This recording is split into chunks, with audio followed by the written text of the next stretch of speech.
तो यहाँ पर इसीलिए बोलते हैं कि लोग म्यूचुअल फंड में इन्वेस्ट करो, म्यूचुअल फंड में इन्वेस्ट करो, तो इसीलिए बोलते हैं। अब अगर आप इसको लगाते हो 2 तारीख को, तो उसके अंदर आपको चार्जेस भी लग सकते हैं। अब कब लगेगी चार्जेस? किसी को भी अगर म्यूचुअल फंड में इन्वेस्ट करना है बट कुछ पता नहीं है, बेसिक आपको सीखना है, तो ये वीडियो में आपको सारा डिटेल में पता चलेगा। बेसिक बोल रहा हूँ मैं, एडवांस में नहीं। सिर्फ आपको इन्वेस्ट करने के बारे में अगर आप सोच रहे हो तो कैसे क्या देखना होता है, किससे आपको पैसे कमाने का मौका मिल जाता है और कहाँ पे इन्वेस्ट करने के बाद आपके पैसे बढ़ेंगे, ये सिर्फ आपको बेसिक का ट्यूटोरियल में देने वाला हूँ। तो वीडियो में आगे आपको अंत तक जरूर बने रहना है। आगे मैं आपको प्रूफ भी दिखाऊंगा मेरा इन्वेस्टमेंट का, तो आपको अच्छा खासा आइडिया लग जाएगा। तो आगे बने रहिए। बट अगर आप चैनल पर नए हो तो चैनल को सब्सक्राइब जरूर कीजिए। इसी तरह के वीडियोस के लिए बेल आइकॉन भी जरूर प्रेस कीजिए। तो गाइस देख सकते हो यहाँ पे मेरी जो अर्निंग है वो ऑलरेडी 30% का रिटर्न है। अब अमाउंट का आप छोड़ दो, क्योंकि अमाउंट बड़ा या फिर कम आपके हिसाब से आप लगाओगे उसका कोई मतलब नहीं, बट कितना रिटर्न मिल रहा है उसका यहाँ पर सारा खेल है। तो देख सकते हो यहाँ पे क्या है, 30% का रिटर्न है और 1 डे का 1.28% का। तो यहाँ पर अर्निंग आपको 100% होगी। अब यहाँ पे मेरा जो प्लान है देख सकते हो यहाँ पे Axis ELSS tax saver director growth plan. अब यहाँ पे टैक्स जो पे करते हैं उनको पता होगा, इसलिए यहाँ पर ये टैक्स सेवर का जो है वो फंड मैंने लिया है, उसके अंदर मेरा टैक्स कम लगता है। अब ये टैक्स सेविंग वगैरह होता है वो थोड़ा एडवांस है, बट मैं आपको बेसिक बताऊंगा कि किस तरह से यहाँ पर आपको SIP अगर आप करना स्टार्ट कर रहे हो तो कैसे करना है। तो सबसे पहले आपको कोई SIP ढूंढनी है जिसके अंदर आप इन्वेस्ट कर सकते हो।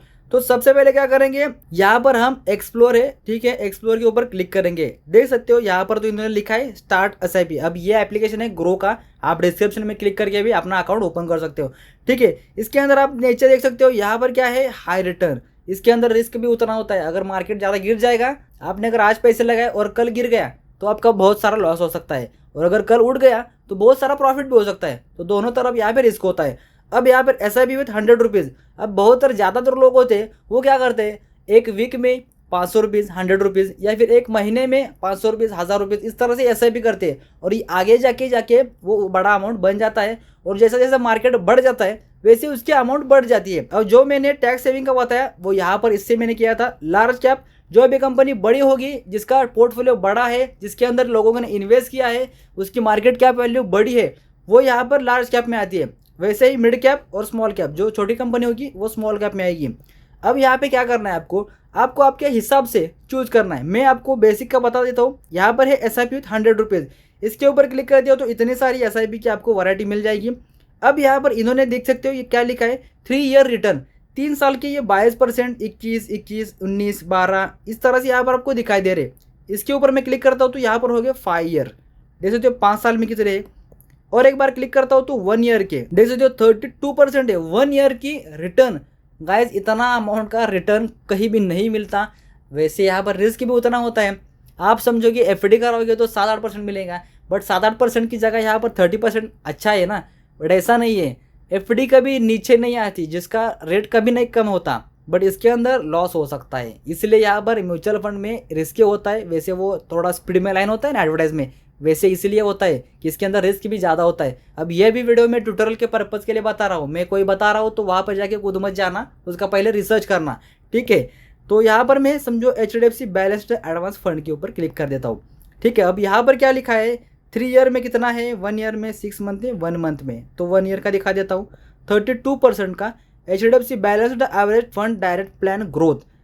हाई रिस्क लिखा है इन्होंने, हाई रिस्क, तो यहाँ पर रिस्क ज़्यादा होता है। और यहाँ पर हाइब्रिड है, तो यहाँ पर जो उनका शेयर का कलेक्शन होता वो भी हाइब्रिड होता है, कोई भी शेयर उठा लेते। और यहाँ पे डायनामिक एलोकेशन, ठीक है। अब यहाँ पे मैं इसको थोड़ा सा नीचे लेता हूँ, देख सकते हो यहाँ पर क्या होता है, ये होता है इसकी NAV, ठीक है।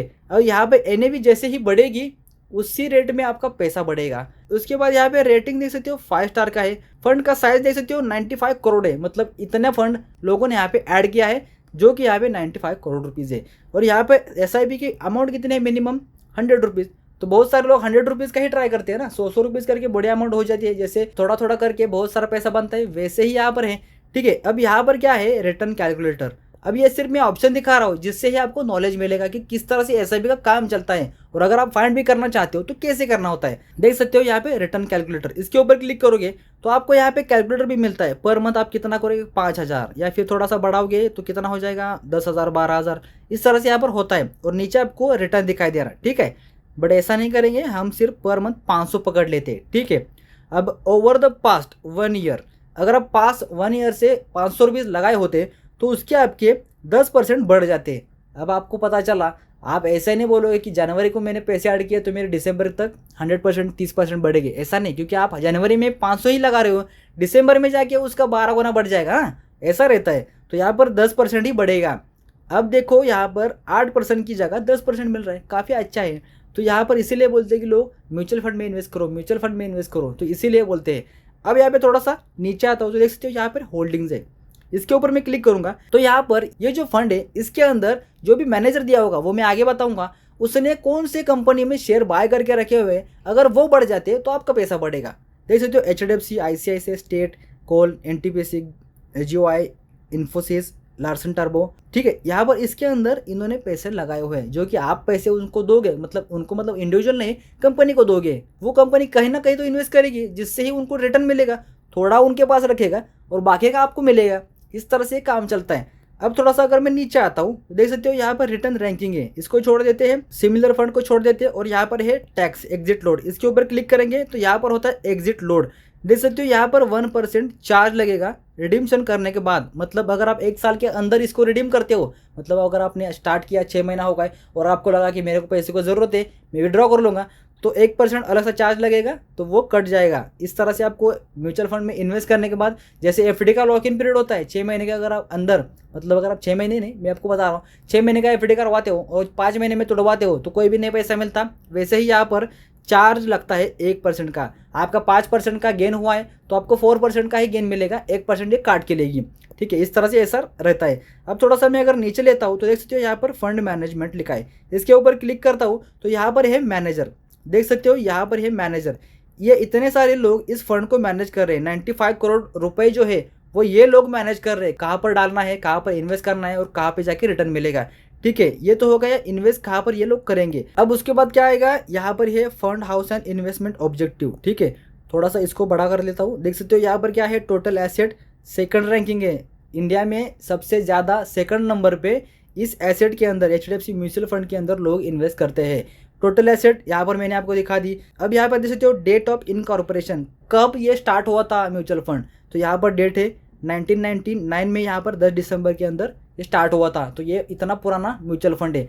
तो यहाँ पर आपको स्टार्ट करना होगा, ठीक है, तो यहाँ पर आपको स्टार्ट करना है। अभी आपको डिटेल तो सब मिल गई, कहाँ पर कैसे इन्वेस्ट करना है, कहाँ से पैसे मिलेंगे, कितने पैसे मिलेंगे, कौन इसको हैंडल कर रहा है और कहाँ पर हमारे पैसे लग रहे हैं, और निकालना होगा तो कितने चार्ज लग रहे हैं, ये सारा डिटेल तो आपके पास आ गया।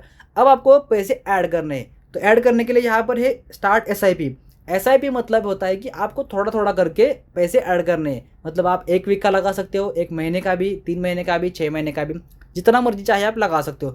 बट यहाँ पर होता है 1 टाइम।